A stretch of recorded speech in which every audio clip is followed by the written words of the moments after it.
Good afternoon. Welcome to Fighting Depression by Spreading Positivity.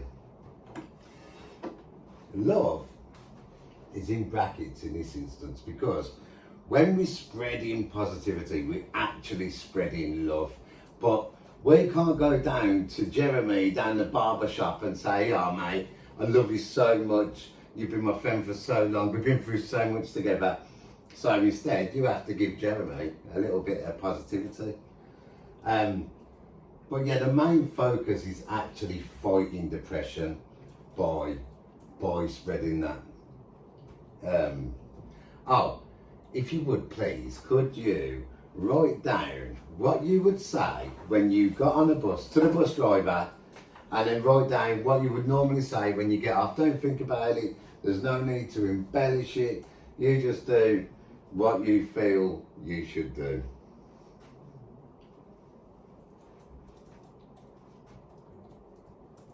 Don't show me.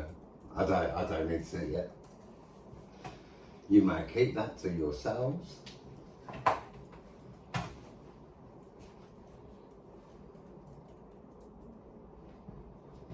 a bit of an essay going on. Yeah, sorry about that. Bit of an essay there, mate. Right, so depressing times. So let's talk about how this lesson kind of formulated and why it came around.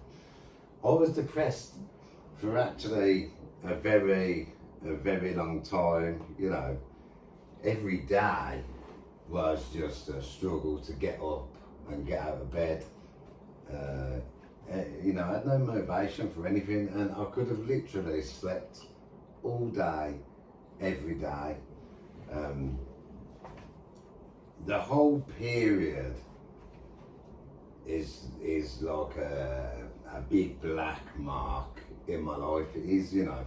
I think about all the things that I could have done, and all the things I could have missed, that I did miss out on, and all the things that, you know, my kids missed out on, and stuff like that. And it, you know, it kind of brings it on home that I needed to do something about this depressing time. So the first thing that I did, it's going to sound a bit counterproductive, but I was on the strongest dose of the strongest antidepressant, and I realised that actually wasn't helping me in any way, shape or form, because it had a sedative in it, and what it was doing was making it so that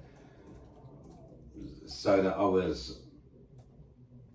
was stuck in a perpetual rut of sleeping on the night time and then still sleeping in the daytime.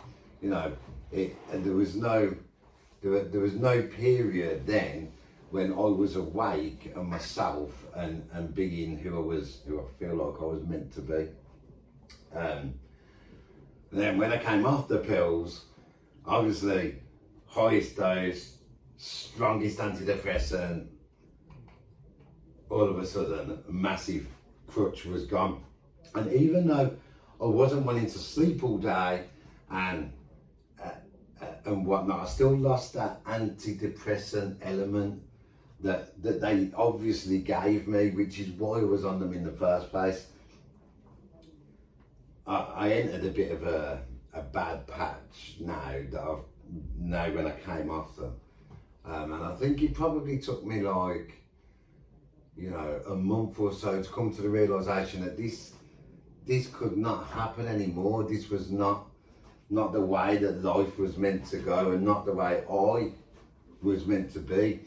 So I woke up one morning and I was all like, "Oh, woe is me, you know, pity. I'm so sad." And I thought, you know what? Today, I am gonna go and make people's day better. That's what I thought. That's what I thought to myself. And that's what I decided to do on that day. And I woke up, I got on the bus, I said to the bus driver, "Hello mate, how you doing, blah, blah, blah." And I went further than what you would normally do. And I just saw the way it changed him. And I was like, what? And then I carried it on.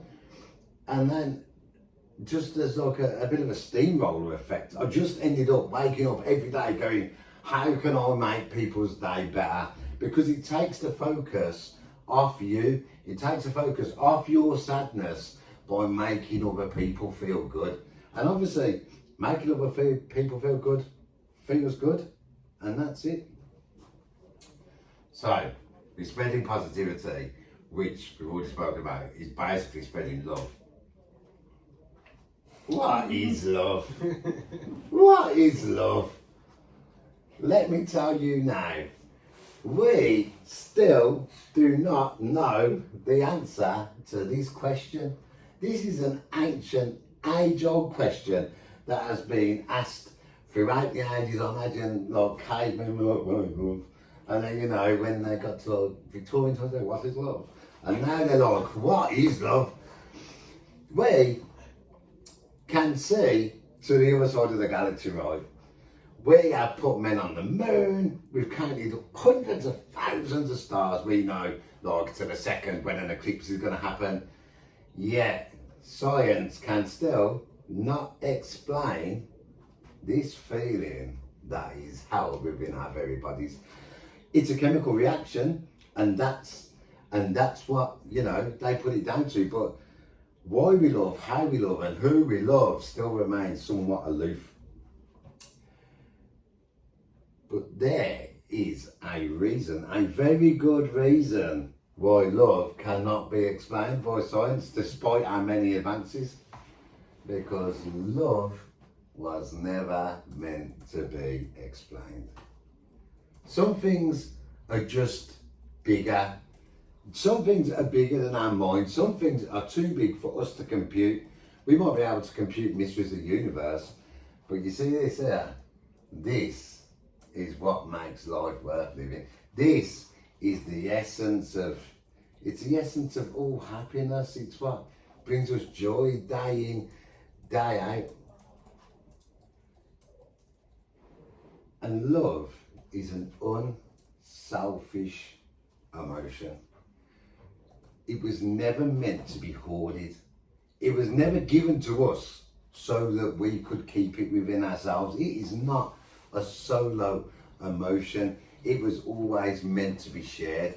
You know, that's the whole reason behind its existence. I bet if we think about it now, can you think of anything? There might be a couple of things that you can think of, but can you think of anything right here, right now, that feels better to give than to receive? Truly feels better.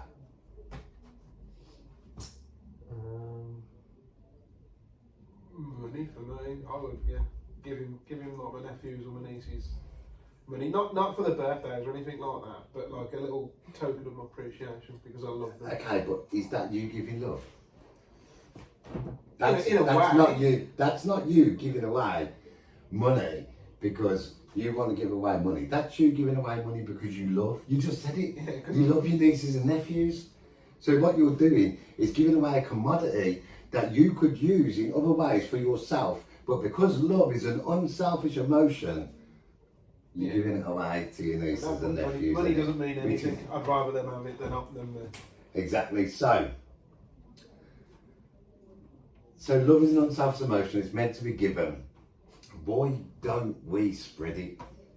Why don't we wake up every day? Why doesn't everyone wake up every day and go, oh, you know what I'm going to do today?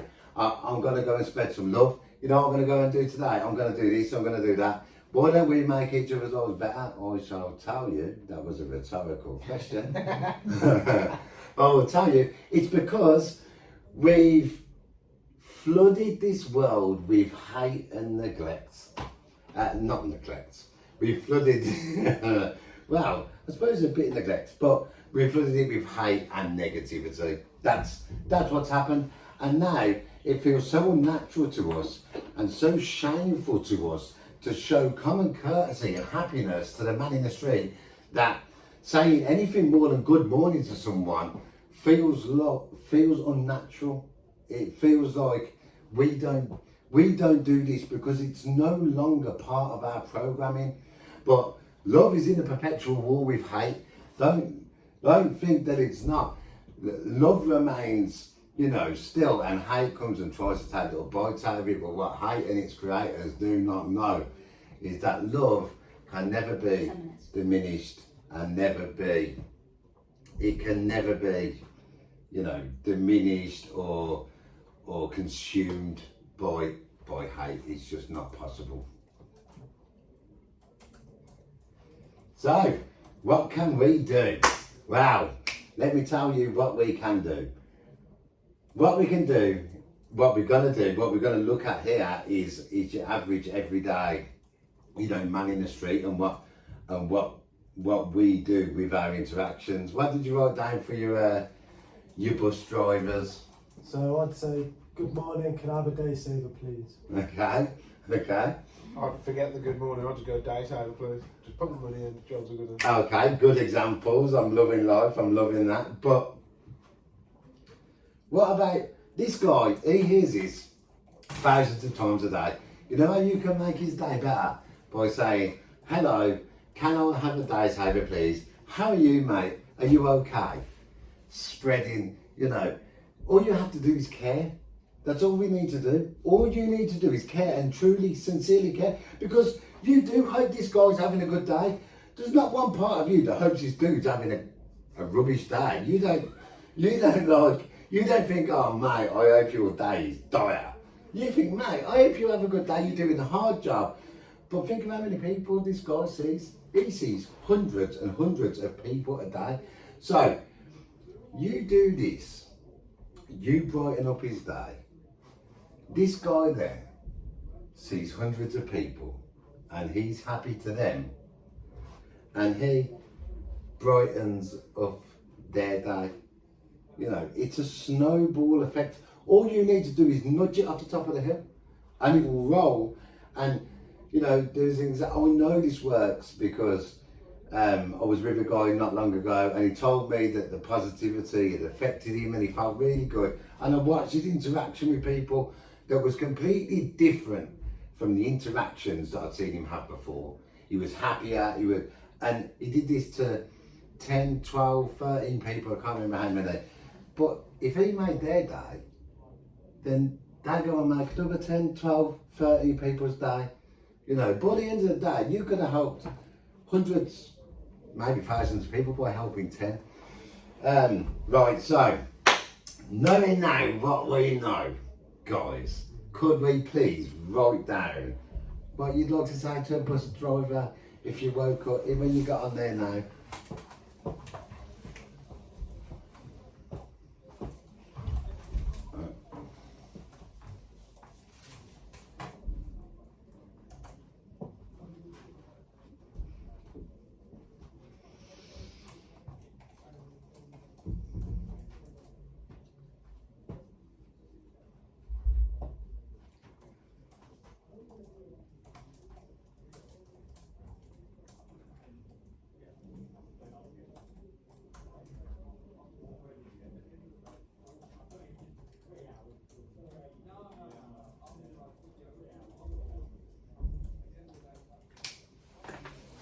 Right, what we got?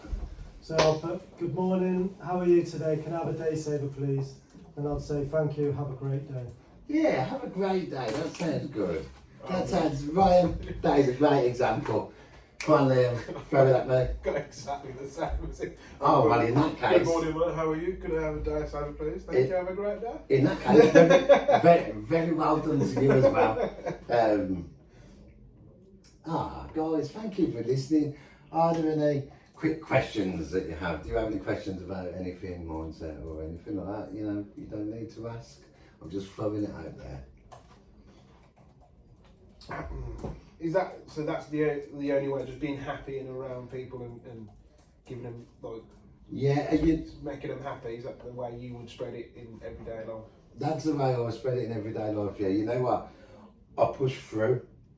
Sometimes you don't want to go to work. Sometimes you feel sick. You want to lie in your bed, but you get up and you go to work because you want the money or you're worried what your boss is going to say. So I don't see any reason why I can't get up and push through the way I'm feeling to not make other people feel good. You know, that's my theory behind it. Can I ask one thing? Of course you can. it's a good, and I love it. But what do you do to make yourself happy? What do you do for you, rather than every day doing something for other people? What do you need to do something for you? What I do for me is do for others, right? And that is as simple as it is. I mean, there comes a time at night when I'm on my own, when there's no one left to please in a day, and that is a time that I take for me. That is the time I have my downtime. You know, I do my hobbies, and yeah, that's what I do. You know, once there's no one else to please, I'll please myself, and that's it. That's a good outlook on life. Yeah, really good. Guys, thanks very much for listening. Okay, Thank you. see you later.